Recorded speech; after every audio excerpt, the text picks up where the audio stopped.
15256 baniriza mu video yaffe olunaku olwaleero banaye baswiti leero njala kwogera ku nfuli ezaakona oba omuntu atasikangako abantu bastrugglinga n'enfuli naye it's a process kiringa omuntu ng'olina kyoyagala kusala lubuto naye nga olwagala mu ddakiika oba mu ssaawa ntini oba mu bbanga ttini kiyinza okukaluubirizaamu. Abasinga tebamanyi nfuli kyeki. Enfuli bw'otunuulira emmana y'omukyala waliwo obuntu obwo omuzungu bw'ayita labia oba labia buli ku sayizi ewayingira omukira wansi eno emmana yankula bweti ngenda kulaba bansobola ozibateerawo wano mubere nga mulaba bwe zifaanana. Enfuli ezo obuntu obwo sayidi ne sayidi bwe tusika zibayita enfuli.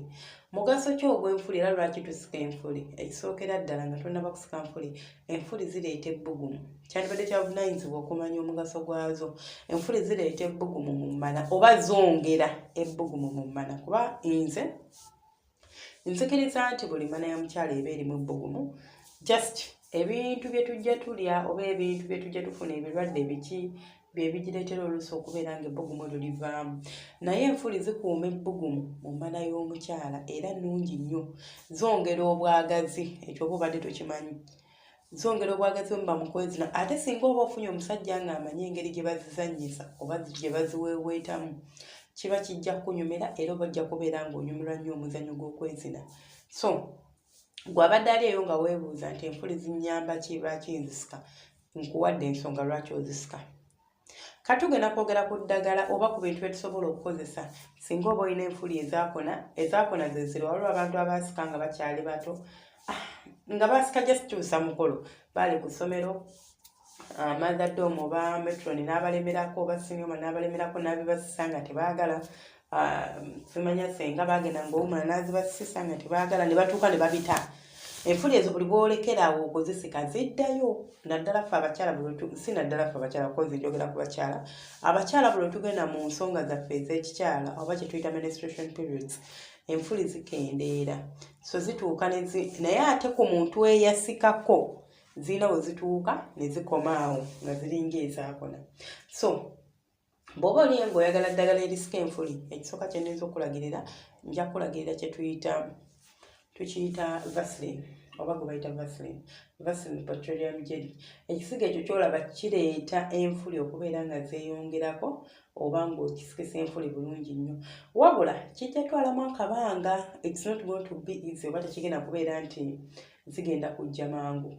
Gw'ayagala ebyamangu bw'oba oli Uganda oba ng'ekifo ky'olimu America, London, China, wherever w'oli ng'osobola okufuna omuntu akuleeta eddagala okuva e Uganda, osobola okutumya kye bayita ekitonto. Ekidagala ekyo kibeera kiringa it's a yellow thing kiringa kapiira naye nga kiringa ekiriko ebigwaggwa. Ekitonto ekyo bw'okifuna okyokya ku muliro, olina kufuna kyengedde. Kiba kya green then bw'ekyengedde ne kifuuka yellow.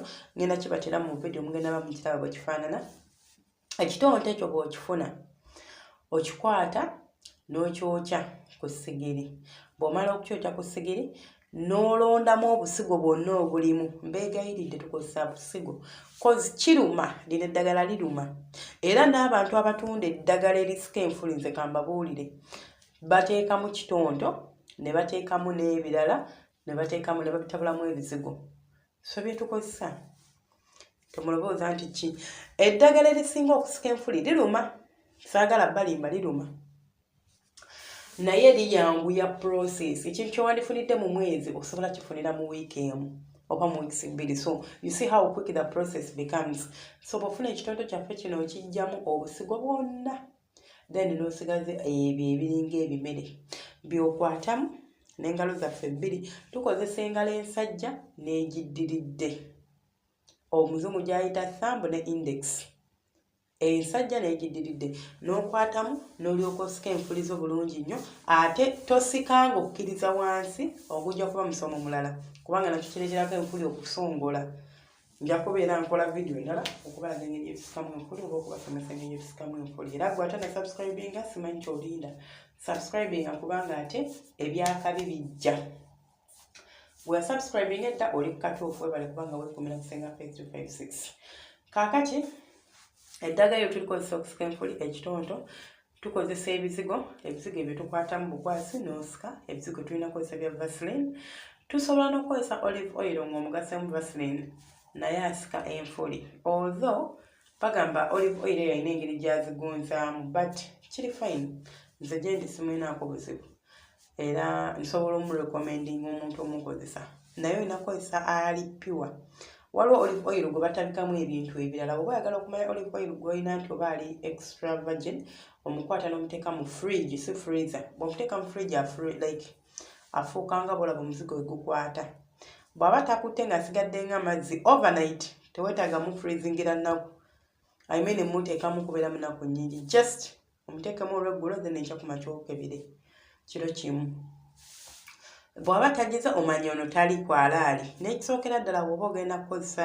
olive oil olina okukakasa nti tolina allergies zonna eri oils zino kubanga oil oyo osobola omuteekako oba olina allergy reaction n'akuleetera ebizibu ekira kyetusobola okukozesa tusobola n'okukozesa coconut oil bw'oba ng'oli fine naye osobola okukozesa coconut oil okusika enfulizo kiba kijja kuba nga kikkolera bulungi then eddagala eddala liniza obbasomesa oba obbalagirira entende zino zetulya dates entende zisikalira ddala bulungi nnyo enfuli ojjamu akasigo bulungi n'okwata eyo yennyini entende n'osigako ku ngalo zo katini n'osika oba osobola okusisa engalo zo zokka nga tewali kyotaddeko abamu bagamba nti okwata ku kisinziiro but nze siragirira muntu kisinziiro ekyo si kirungi kirina engeri gyekireetera omuntu okuzungwa oba abaana bozadde nabera nga babunga si kirungi sandi kiragiridde muntu era si kirekomendinga muntu yenna kikozesa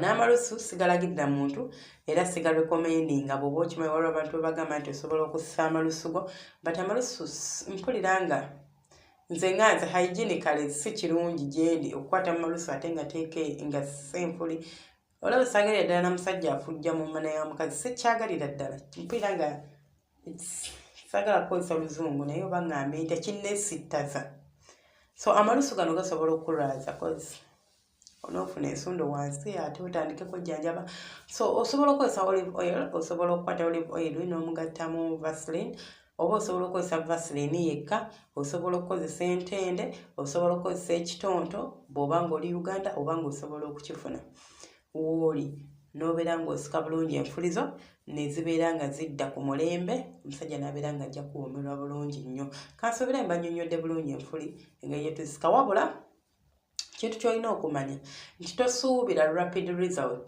ekizibu kye tulina nti temulina bugumiikiriza eddagala ly'okozesa liri slow katugambe okozesa ntende tegenda kuwa results kitonto gye zigenda kuwa kubanga ekitonto kisigako busiizi n'osika kati n'enfule ne zizimba we zigenda otoluka ng'olwo zeeyongeddeko naye ate wano ojja kusika zizimbemu kati n'enkya osika n'enkya so it's a gradual process ekitwala obudde bakimala n'okiggusa oba n'otuuka ku ekyo ky'oba oyagala put that in your mind mulekerawo okulowooza nti ebintu byakuba bukubi ntoliwa nga mpanvu zawanguye zafuusedde ekigaga nga bw'okyagala munsikirize nkomye wano vidiyo yaffe teweraba subscribinga likinga commentinga vidiyo eno ba audio eno wooba ogirabye wonna oba wooba ogisenze manyi bevudde kusenga Faith 256 jangu ku YouTube yo teekamu ekigambo senga Faith 256 bajja kuleeta butereevu ku channel eno obeere ng'osubscribinga womala okulaba vidiyo zaffe likinga commentinga kwalina vidiyo na gyewandiyagadde nkoleko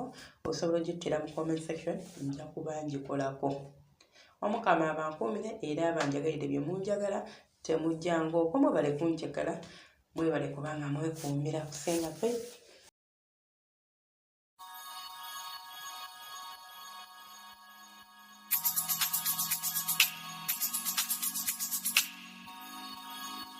yeah.